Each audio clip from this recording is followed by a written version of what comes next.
ইঞ্জিনে আগুন ধরে যাওয়ায় বিমানবন্দরে জরুরি অবতরণে বাধ্য হয়েছে হজ ফ্লাইটের একটি বিমান। এতে ৪৬৮ জন যাত্রী ও ক্রু ছিলেন। ভাগ্যক্রমে সবাই বেঁচে আছেন। ১৫ই মে বুধবার ইন্দোনেশিয়ার জাতীয় বিমান পরিষেবা সংস্থা গারুদার একটি ফ্লাইটে এ দুর্ঘটনা ঘটে। সিএনএন-এর প্রতিবেদনে বলা হয়, ইন্দোনেশিয়ায় জাতীয় বিমান সংস্থার বোয়িং ৭৪৭ সিরিজের বিমানটি ইন্দোনেশিয়ার মাকাসার শহর থেকে মদিনার উদ্দেশ্যে রওনা হয়েছিল। গারুদার নির্বাহী পরিচালক ইরফান সেতিয়াপুত্রা জানান, বিমানটি উড্ডয়নের পরপরই সেটির একটি ইঞ্জিনে আগুন ধরে যায়। সম্ভবত ফ্লাইট শুরুর আগে তা ভালোভাবে পরীক্ষা করা হয়নি। আগুন দেখা মাত্র তাৎক্ষণিক বিমান অবতরণের সিদ্ধান্ত নেন পাইলট। ওই ফ্লাইটে ৪৫০ জন হজ যাত্রী ছাড়াও ১৮ জন ক্রু ছিলেন। তবে তাদের কেউই হতাহত হননি।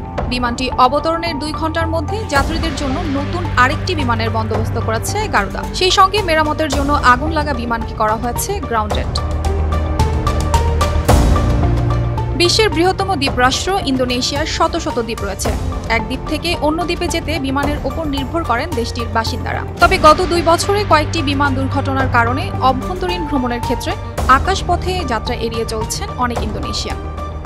অর্পিতা জাহান, RTV।